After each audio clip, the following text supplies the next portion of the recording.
There is plenty out there telling you how to get out of the work, but there's much less about what happens once you actually have free time. Because you don't just magically maintain freedom, you get this empty space, and an empty space is the easiest thing in the world to lose. So we're going to cover 4 things on this video today. The first being why empty space rarely survives on its own. The second being the mistake that I made, and then also realize that a bunch of other people that I know and people that I coach also make the same mistake. Number 3 is what I learned to do instead and how I learned to manage this. And lastly is a simple test of priorities. Okay, so point 1 is why empty space is rarely something that can survive. And that's because free time in a calendar is like this big void. So we have the things that we put in, maybe some of you time block, maybe some of you put in line item by line item so that every task is very specific. And there's no right way or wrong way. But the voids that happen in between are typically what we connect with being available. So when we have a diary that starts to get less and less, and we're used to being busy, we can often feel like we have a bunch of free time just waiting to be filled up again. And so the hard part is not actually getting out of the task. And free time in your calendar is, in my experience, really hard to defend. It doesn't read as protected, it reads as availability. And that applies to both you making yourself available for others, but also others assuming you're available to help them. Okay, so point 2 is the mistake that I made and that I see others also making very often. And so I think it's very relatable, is that you are so used to doing lots of work as a founder, and as you begin to get out of that work, you start to see all this free time and you're trying to manage the free time. And you've worked really, really, really hard to get out of the work that you're doing to protect your valuable time. But then the mistake is that you end up giving that work or that time back, filling it with random tasks, low value things, admin, sitting there twiddling your thumbs, thinking about what to do and how to spend that time. And this is because there was no definition of what that time meant. So it was very easy to have this feeling that you need to be busy. That was how I felt. I felt that I needed to get stuck in and to be part of the team and what we're doing and everything else. All this to say that getting the time back and knowing what it's for are 2 different problems. Most people solve the first one. They try to get out of the work and they sometimes and often succeed at that. But then they have this new challenge of how to actually manage their free time on the other side and how to protect it. And most people I find solve the first one, but don't necessarily pay much attention to the second. They just think it will figure itself out. And so the mistake that I made was winning the time back, but then ending up giving it away cheaply. Okay, so point 3 is what did I do instead? And the funny thing is that this is really boring and it takes literally 10 minutes every week to do. But it was really helpful in allowing me to overcome the void, the dangers of a void. And most of us are doing this already. We're doing it for deep work, we're doing it for admin, we're doing it to manage our business-related tasks. And yet our personal lives, mine, for example, tended to take a back seat in terms of the scheduling of it. So the way that I get around this now is something I call life blocking. And life blocking is the same as time blocking if you're familiar with it. It's just putting a block in your calendar to protect an amount of time and to give a name to that time. At the start of every week, I make sure that I put in any life blocks into my week.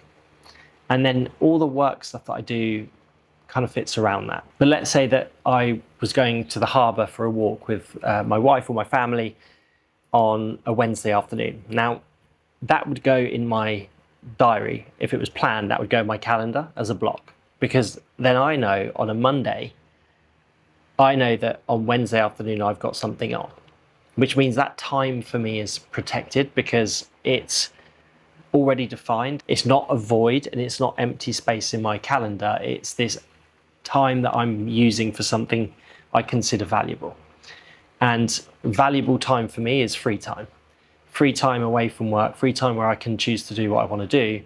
So by having a name on the thing that I'm doing, it means that I can look forward to that event, and it means that I value it. So if someone said to me, could we catch up on a Wednesday afternoon?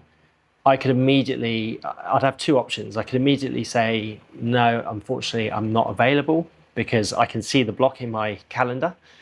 Or if an automatic meeting request comes in, I can automatically decline it and it would just be batted away very, very easily. Whereas if it's free time, sometimes that can go in and then you have this awkward conversation where you have to try and rearrange and explain that you're not going to be available, and it's just a bit of a mess.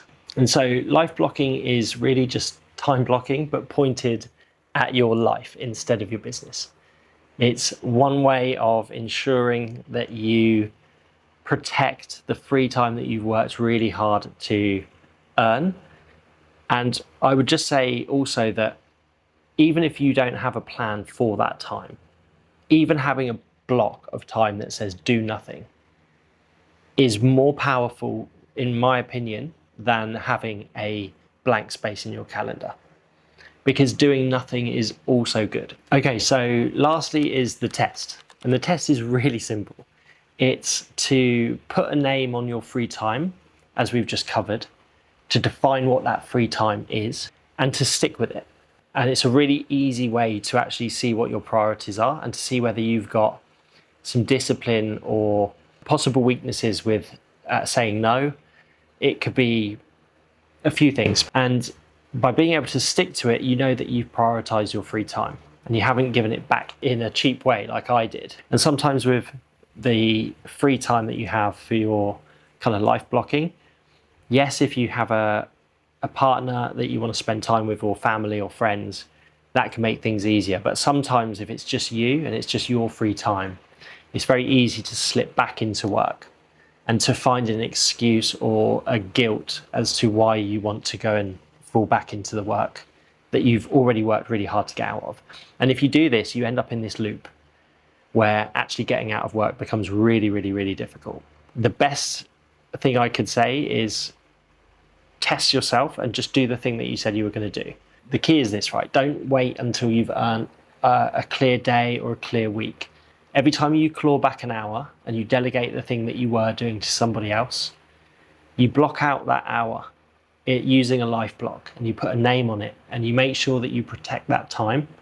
You can always choose on your own terms to give that time back, but you do not want to give it back on the cheap, because that's where you'll just get into this endless loop of never being able to step away from your business. And if you're still smashing out the hours now in your agency, the first thing you need is a really clear picture of where it's all going. And you can't GTFO, you can't get out of the day-to-day without a plan in place. So follow the link in the description below and you can score your agency using the same process that I use with my one-to-one clients. It's free to use. And before I go, guys, if this was helpful, please smash the like button and subscribe.